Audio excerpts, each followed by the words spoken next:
Guru penggerak majukan pendidikan, guru penggerak menghamba pada murid, kreatif rancang pembelajaran, hargai potensi, tingkatkan prestasi, lahirkan profil pelajar Pancasila. Belajar, bergerak, berbagi untuk negeri, kita menjalin kolaborasi. Assalamualaikum warahmatullahi wabarakatuh. Perkenalkan, saya Retno Septiasi, calon guru penggerak angkatan 11 dari Kabupaten Banyumas. Pada kesempatan kali ini saya akan melakukan sesi wawancara bagaimana pengambilan keputusan dengan beliau Bapak Kepala Sekolah SD Negeri 2 Tinggarjaya, beliau Bapak Subagio SPD Jas. Bapak. Waalaikumsalam. Selamat siang Bapak. Selamat siang juga. Gimana sehat Bapak? Alhamdulillah Bapak. Bapak sehat juga. Alhamdulillah sehat. Ada yang bisa saya bantu? Begini Bapak, dalam perjalanan pendidikan guru penggerak yang sedang saya laksanakan angkatan 11 itu di modul 3.1 itu ada tugas demonstrasi kontekstual untuk calon guru penggerak itu melakukan sesi wawancara dengan 2 sampai 3 kepala sekolah. Nah, untuk terkait memenuhi tugas ini, kira-kira Bapak ada waktu untuk saya melakukan wawancara dengan Bapak? Bisa. Ya. Bapak matur nuwun. Untuk yang pertama, selama Bapak menjadi kepala sekolah di SD Negeri 2 Tinggarjaya, adakah kira-kira salah satu masalah yang Bapak hadapi di SD ini kemudian menimbulkan dilema dalam pengambilan keputusan? Saya Bu Retno, pernah kami ada sedikit kasus permasalahan anak berkelahi. Suatu ketika ada anak di sekolah yang berkelahi gitu. Dan di antara salah satu siswa itu ada wali muridnya yang tidak terima dan datang ke sekolah gitu kan. Yang kemudian saya selaku menanggapi turun tangan untuk menangani kasus ini. Pernah. Kemudian dari permasalahan yang tadi Bapak sampaikan, ada anak yang berkata nih Bapak, untuk pengambilan keputusannya yang Bapak ambil maupun Pak? Keputusan tentang murid yang berkelahi tadi, sebelumnya itu saya tanya dari kedua belah pihak, tanya tentang permasalahannya apa ya, sehingga anak tersebut kok sampai berkelahi. Rasanya untuk menentukan atau mengambil kebijakan, saya juga harus menyelidiki kasusnya atau permasalahan itu apa.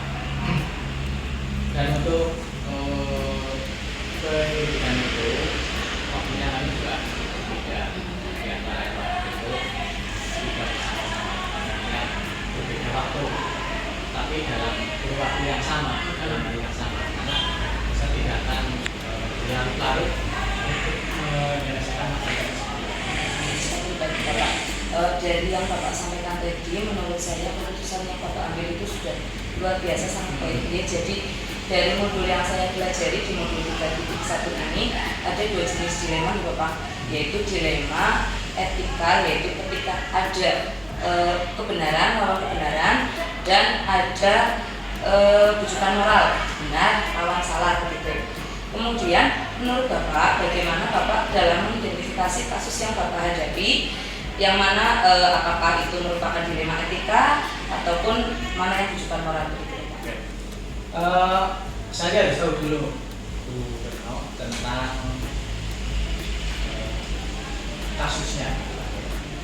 Jika kasus tersebut itu mengenai masalah hukum, maka menurut saya itu bisa masuk ke bujukan moral.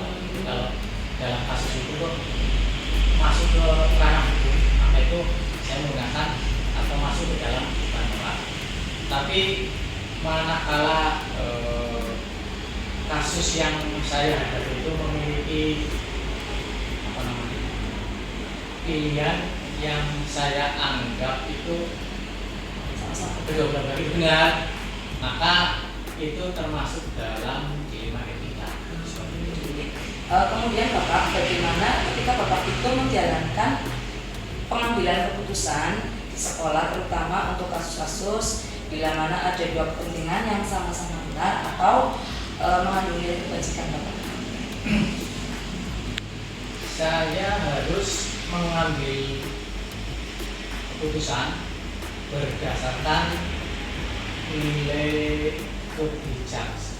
kebijakan yang harus dijunjung tinggi. Karena dengan menjunjung tinggi nilai kebijakan seperti keadilan, kemudian kejujuran dan kemanusiaan, maka kebenaran itu insya Allah akan mengikuti. Kemudian langkah-langkah atau prosedur seperti apa yang biasa Bapak lakukan di sekolah Pak? Saya memiliki atau saya menyelidiki satu-satu dalam waktu yang tidak dalam waktu bersamaan, tapi dalam satu waktu. Artinya karena ada dua objek, maka satu persatu saya selidiki dan saya harus punya metode atau strategi khusus untuk mengatasi masalah tersebut. Hal ini saya lakukan supaya mendapatkan kejelasan dari pihak-pihak yang terkait. Jadi mana yang salah, mana yang benar. Kemudian Bapak, hal-hal apa saja yang sekiranya ketika mengambil keputusan ini? Kemudian Bapak, untuk pertanyaan selanjutnya, kira-kira menurut Bapak itu hal-hal apa saja yang Bapak anggap efektif dalam pengambilan keputusan dalam kasus dilema etika di sekolah yang Bapak pimpin? Menurut hemat kami, untuk pengambilan keputusan itu hal yang paling efektif adalah kita harus memberikan penyuluhan, penyuluhan atau semacam bimbingan kepada semuanya, karena saya yakin bahwa untuk semua masalah kalau dikomunikasikan dengan baik, maka akan terlihat dari pihak-pihak yang jelas kasus per kasus. Kemudian Bapak, untuk tantangan sendiri yang Bapak hadapi dalam menyelesaikan masalah dalam pengambilan keputusan, kira-kira apa mau kita? Tantangan yang adanya ketidakterbukaan antara kondisi dari satu pihak dengan pihak yang lain. Jadi kedua-duanya ini tidak ada keberpihakan lah, sehingga kalau hal-hal yang semacam ini jadi termasuk dalam kasus dilema etika seperti itu. Sehingga menurut kami juga itu dibutuhkan keterbukaan sebetulnya dari semua pihak untuk menyelesaikan masalah yang sedang dihadapi. Kemudian untuk pertanyaan selanjutnya Bapak, apakah Bapak memiliki jadwal tertentu yang sudah memang dijadwalkan itu dalam penyelesaian sebuah kasus dilema etika? Apakah Bapak langsung menyelesaikan pada saat itu juga di tempat, atau memiliki jadwal yang berbeda begitu Bapak? Kalau jadwal mesti tidak. Kami hanya namanya kasus itu tidak jadwal gitu kan. Kalau kita jadwal berarti tidak menyiapkan kasus-kasus gitu. Jadi untuk jadwal tidak kami jadwalkan. Hanya saja dalam saya harus mengambil keputusan itu harus menerapkan sesuai dengan prosedur seperti itu. Jadi yang pasti saya harus menyelesaikan cepat, gitu. Tidak mengundur-undur waktu gitu. Jadi kalau ada kasus ya upayakan pada satu juga selesai. Kira-kira adakah seorang atau faktor-faktor yang baik itu internal ataupun eksternal yang mempermudah Bapak dalam pengambilan keputusan dari kasus-kasus di sekolah kita? Ya pasti ada. Saya harus berkomunikasi dengan karena saya atasan. Saya berkomunikasi dengan atasan dalam hal ini adalah pengawas. Di samping itu saya juga harus berkomunikasi dengan mitra kerja saya di sekolahnya yang adalah guru, kemudian juga tidak kalah pentingnya juga dengan anggota komite di sekolah, dan penting juga dengan wali murid. Itu penting sekali. Kita harus kerjasama dengan stakeholder yang ada. Setelah itu saya harus punya keyakinan, punya keyakinan yang kuat dalam mengambil keputusan, karena setidaknya saya sudah ada referensi tadi itu dari pengawas, dari guru, kemudian dari wali murid, dari komite itu semua. Hingga setelah kami sudah punya referensi, insya Allah kita itu sudah tidak canggung atau tidak tidak perlu takut itu dengan keputusan yang saya ambil. Dari semua hal yang tadi Bapak sampaikan, kira-kira pembelajaran apa yang Bapak dapat ambil dari pengalaman Bapak selama ini dalam pengambilan keputusan di sekolah? Menurut hemat kami, kita harus bisa memberikan masukan atau semacam nasihat kepada semua murid agar supaya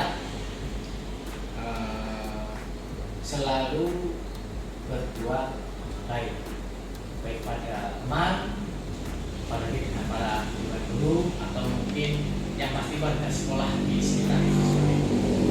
Karena pembelajaran bisa kita petik adalah komunikasi itu sangat penting.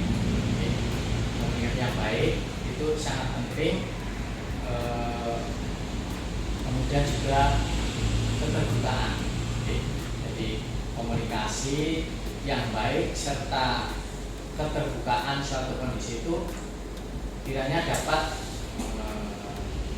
menyelesaikan suatu masalah dengan cepat dan mendapatkan solusi yang terbaik. Amin. Bapak, terima kasih. Saya rasa cukup untuk perbincangan dan terima kasih sekali ini dari pertanyaan dan jawaban yang Bapak sampaikan sudah menjadi pengalaman yang luar biasa buat saya juga, ilmu termasuk ilmu yang nyata di Bapak karena Bapak melaksanakan langsung. Terima kasih sekali. Semoga Bapak sehat selalu beserta keluarga dan terima kasih atas waktunya.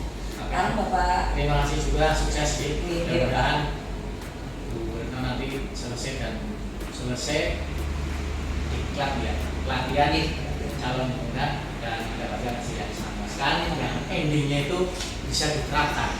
Ini yang didapat selama proses pelaksanaan ini bisa diterapkan di sekolah kita. Lahirkan profil pelajar Pancasila, belajar, bergerak, berbagi untuk negeri, kita menjalin kolaborasi. Assalamualaikum warahmatullahi wabarakatuh. Perkenalkan, saya Retno Septiasi, calon guru penggerak angkatan 11 dari Kabupaten Banyumas. Pada kesempatan kali ini saya akan melakukan wawancara dengan salah satu kepala sekolah di Jatilawang, yaitu di SD Negeri 4 Jatilawang yang bernama Dr. Andes Bernardus Purwono. Selamat siang Pak Pur. Selamat siang Bu Retno. Sehat nih Pak? Alhamdulillah. Gimana sehat? Alhamdulillah Pak. Dari senyumnya sepertinya Jumat ini Pak Pur ini sangat luar biasa sehat dan bahagia nih Pak. Amin, amin. Nggih. Demikian juga Bu Retno. Amin. Oke Pak Pur, terkait kegiatan yang sedang saya lakukan, yaitu pendidikan guru penggerak. Saya sudah izin nih Bapak untuk hari ini melakukan wawancara dengan Bapak. Kira-kira bisa saking betul nih Pak? Insya Allah siap. Mengganggu Siap. waktunya? Enggak. Gini Bapak, untuk sesi wawancara ini itu terkait dengan modul 3.1 yang sedang saya pelajari di pendidikan guru penggerak angkatan 11. Nah, saya ingin bertanya Bapak, untuk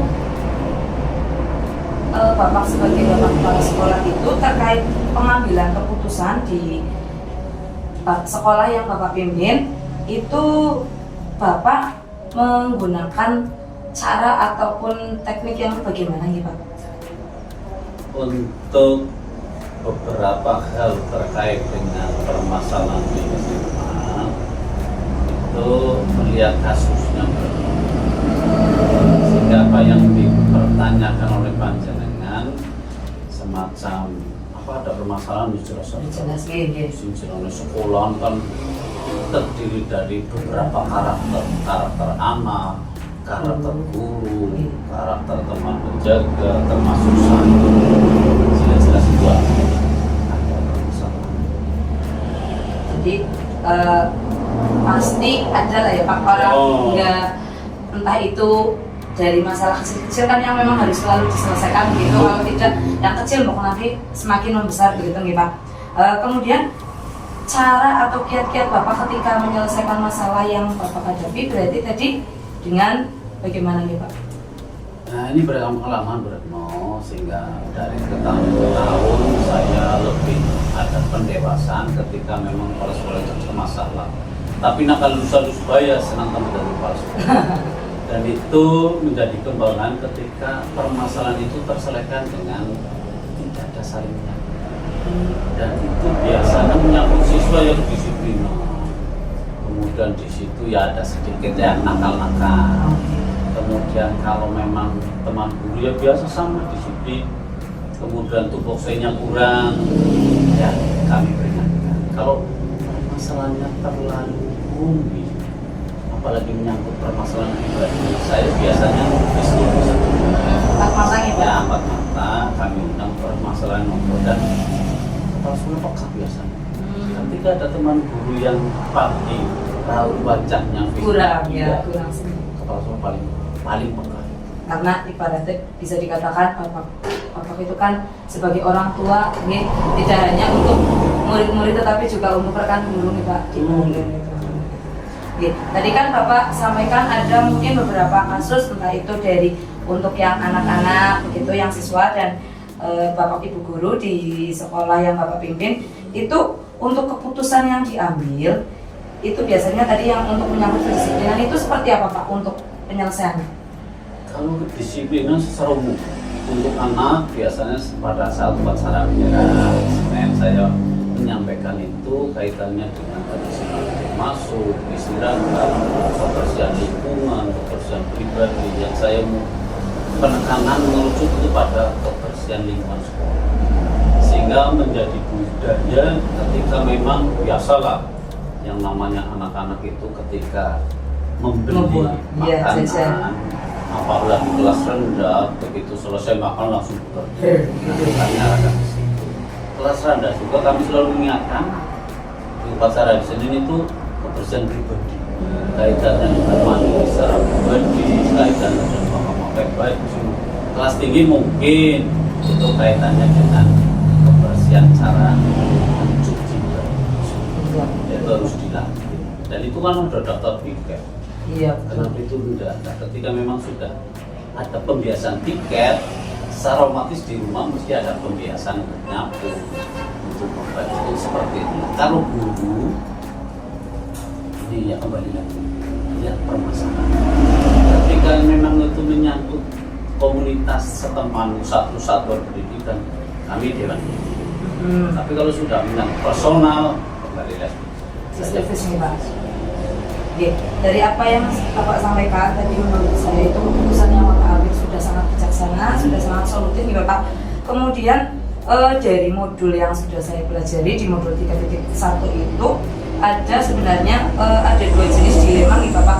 ketika di sekolah itu yang namanya dilema etika, kemudian juga ada dilema yang benar melawan kebenaran gitu. Kadang ada kita menjumpai kasus yang kita itu dilema untuk mengambil keputusan karena baik sisi kanan maupun sisi kiri yang menjadi opsional untuk penyelesaiannya itu kadang dianggap benar semua gitu Pak.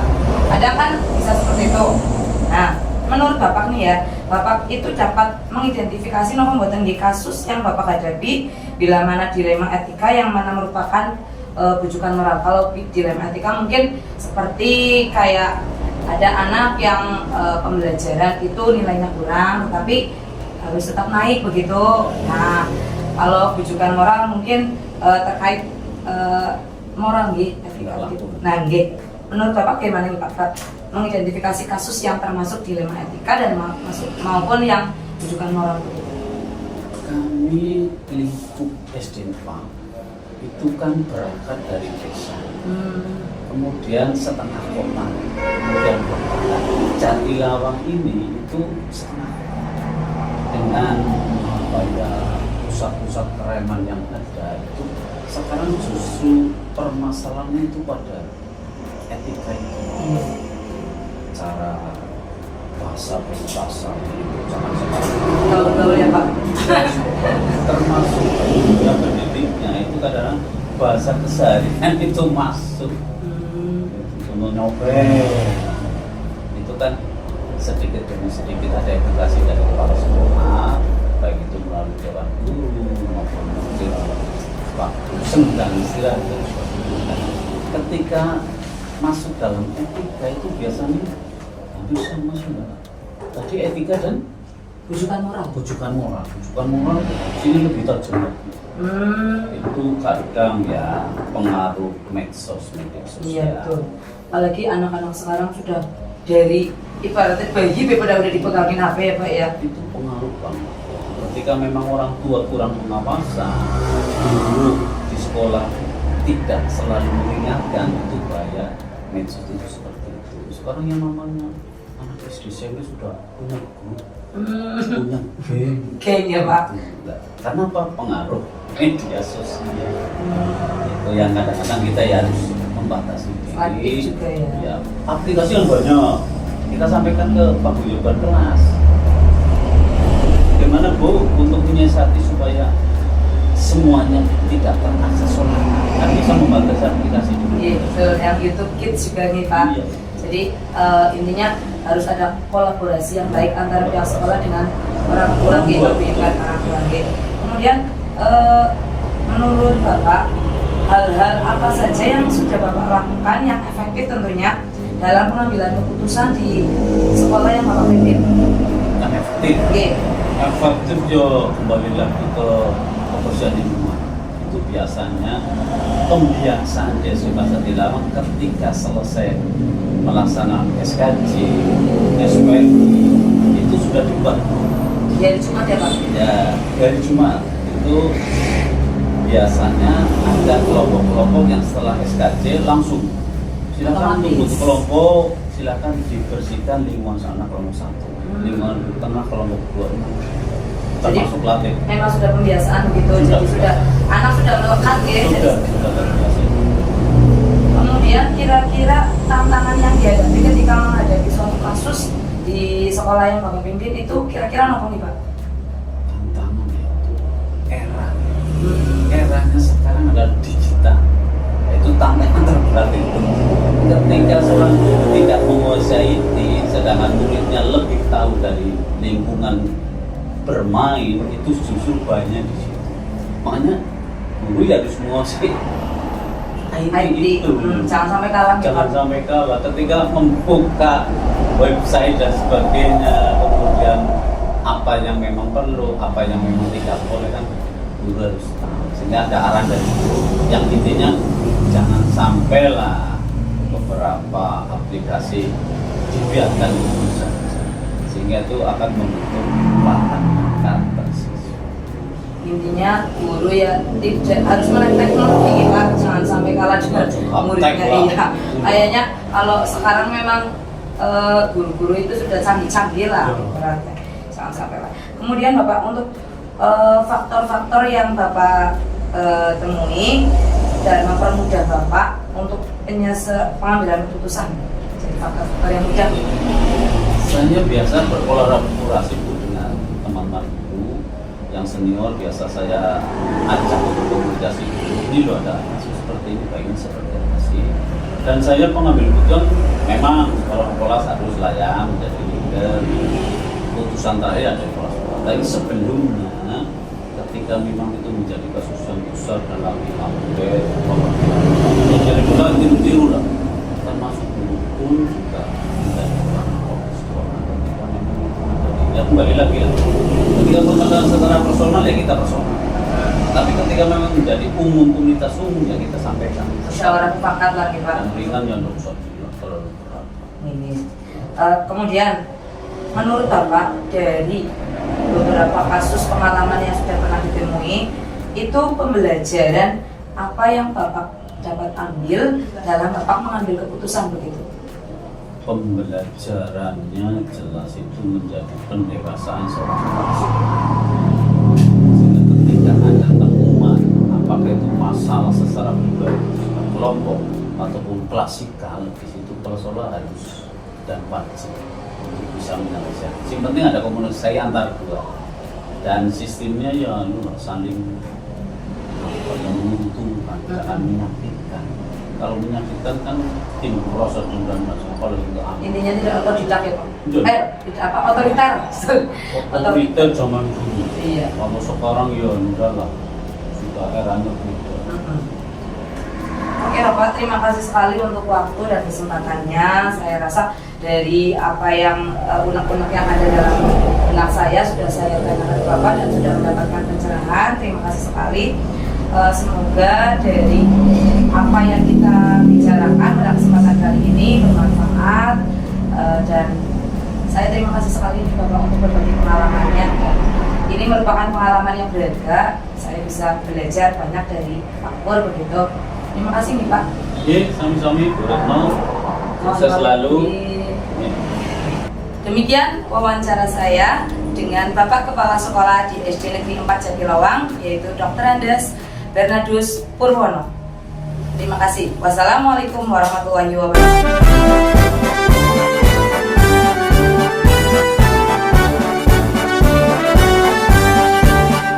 Bulatkan tekad, kuatkan hati, negeri ini memanggilmu kawan. Assalamualaikum warahmatullahi wabarakatuh. Waalaikumsalam. Perkenalkan, saya Retno Septiasi, calon guru penggerak angkatan 11 dari Kabupaten Banyumas. Pada siang hari ini saya berkesempatan untuk melakukan sesi wawancara dengan Ibu Kepala Sekolah di SD Negeri 1 Adisara, beliau Ibu Muji Murtiani, SPD SD.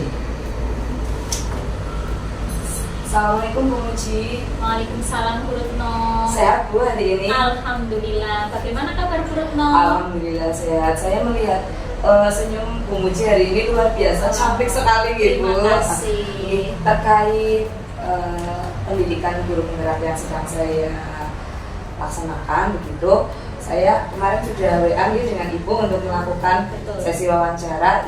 Mohon izin, ada acara nggak buat Ibu hari ini? Alhamdulillah sudah tidak ada acara.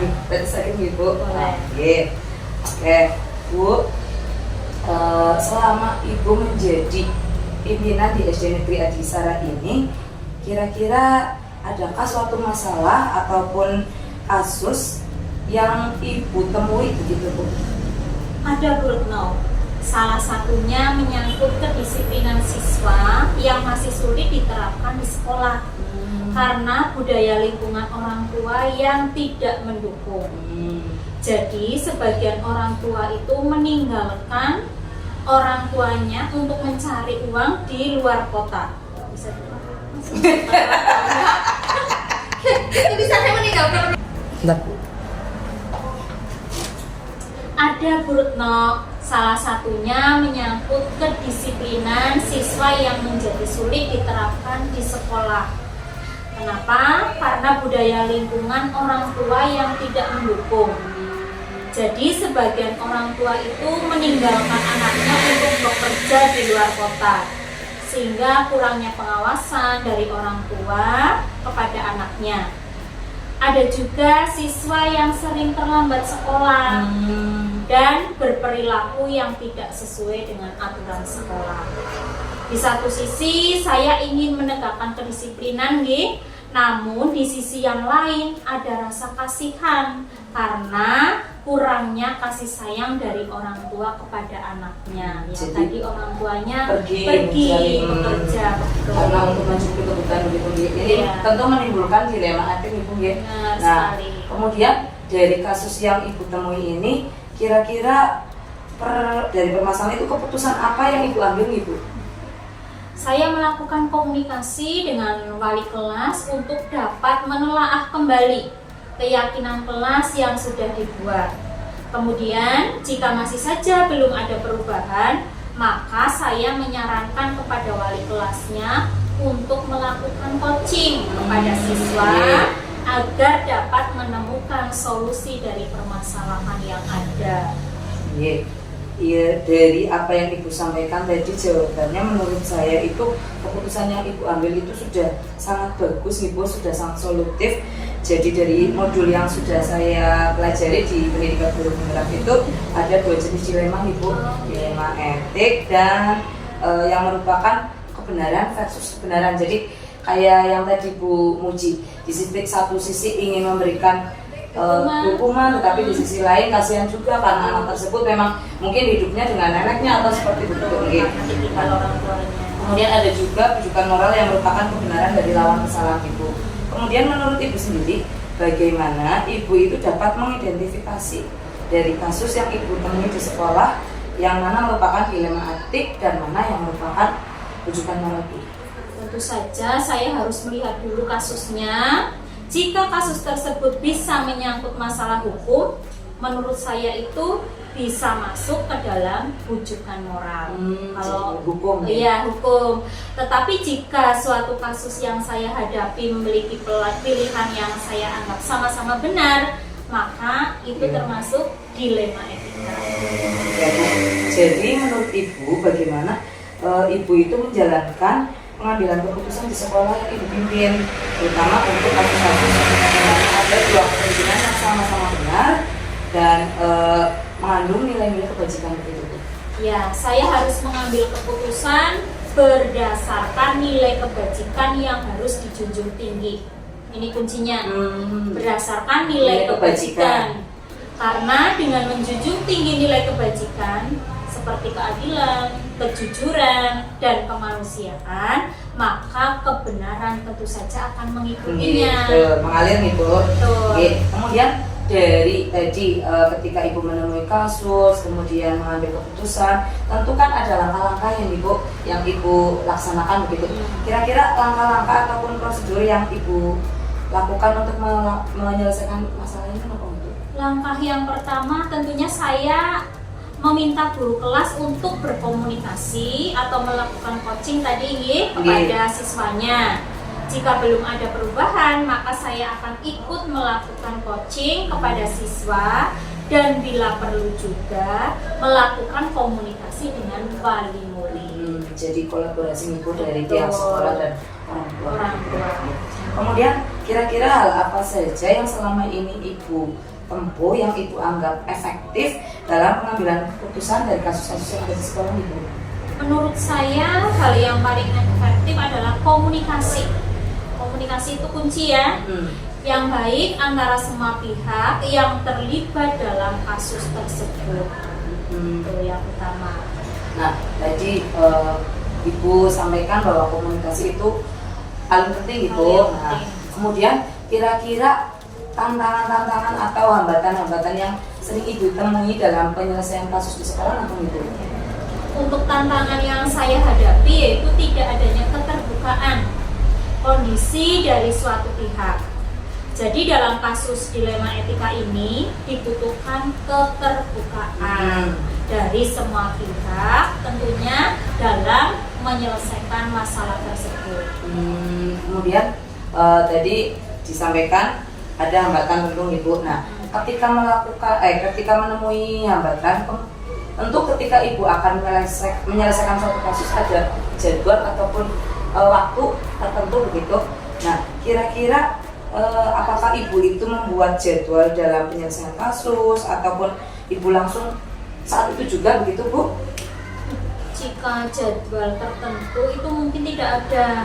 Yeah. Namun dalam pengambilan keputusan kami akan menerapkan sesuai dengan prosedur. Dengan adanya komunikasi terbuka atau tadi sudah melakukan coaching dengan guru atau rekan guru dengan anak secara langsung. Jadi ya memang diharapkan tidak ada kasus ibu, jadi tidak ada jadwal begitu. Kalau ada jadwal berarti otomatis ada kasus yang sering Iya, kalau ada kasus langsung tidak diselesaikan tanpa harus tidak jadwal-jadwal iya. karena lebih cepat lebih bagus itu. Betul. Kemudian adakah seseorang ataupun faktor-faktor yang dari dalam ataupun dari luar yang selama ini itu mempermudah ibu dalam pengambilan suatu keputusan di sekolah, Bu? Menurut saya keterbukaan dan kekeluargaan seluruh warga sekolah sangatlah membantu saya dalam pengambilan keputusan. Jadi intinya fungsinya keterbukaan. Karena memang kalau kasus tidak ada terbuka ya susah juga ya, Bu. Susah. Tidak itu untuk penyelesaian masalahnya bisa berkepanjangan. Tidak langsung. Iya. Cepat begitu. Kemudian dari semua hal yang telah ibu sampaikan tadi, pembelajaran apa yang dapat ibu petik ketika ibu menangani suatu kasus atau masalah di sekolah ibu? Menurut saya pembelajaran yang bisa saya petik adalah komunikasi yang baik serta keterbukaan suatu kondisi, dapat menyelesaikan suatu masalah dengan cepat dan mendapatkan solusi terbaik dari kedua pihak. Saya rasa cukup ibu untuk berbincang, walaupun mungkin sedang asik begitu nih, tapi dari beberapa pertanyaan yang saya ajukan menurut saya sudah cukup membantu saya dalam menyelesaikan tugas yang diberikan ini, dan semoga Umuji selalu sehat beserta keluarga dan semoga selalu dapat menyelesaikan suatu masalah ketika ditemui ibu, karena memang masalah itu tidak diharapkan tapi kadang ada saja begitu. Terima kasih ibu atas waktunya. Sama-sama. Terima kasih Bu. Sama-sama, sukses selalu ya Ibu Matur. Demikian wawancara saya dengan Ibu Kepala Sekolah SD Negeri 1 Adisara, Ibu Muji Murtiani SPD SD. Wassalamualaikum warahmatullahi wabarakatuh.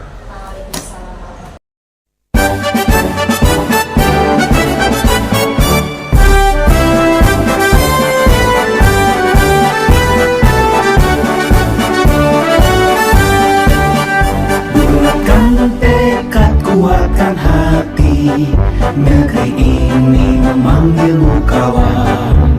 Belajar, bergerak, berbagi untuk negeri, guru penggerak majukan pendidikan. Guru penggerak menghamba pada murid, kreatif rancang pembelajaran. Hargai potensi, tingkatkan prestasi, lahirkan profil pelajar Pancasila. Belajar, bergerak, berbagi untuk negeri, kita menjalin kolaborasi. Belajar, bergerak, berbagi untuk negeri, demi bakti pada Ibu Pertiwi.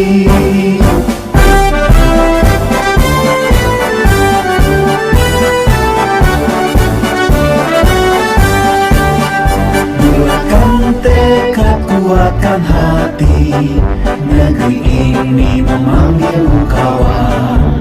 Belajar, bergerak, berbagi untuk negeri, guru penggerak majukan pendidikan. Guru penggerak menghamba pada murid, kreatif rancang pembelajaran.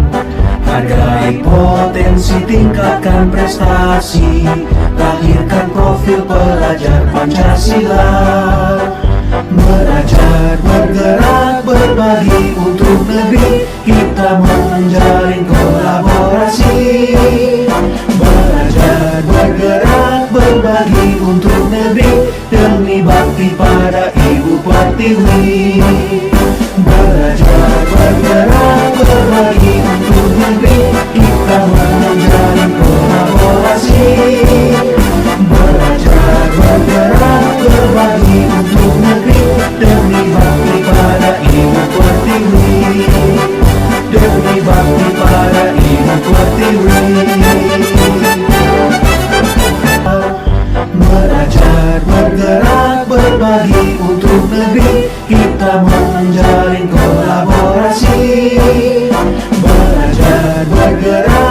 berbagi untuk negeri demi bakti pada Ibu Pertiwi. Belajar bergerak berbagi untuk negeri, kita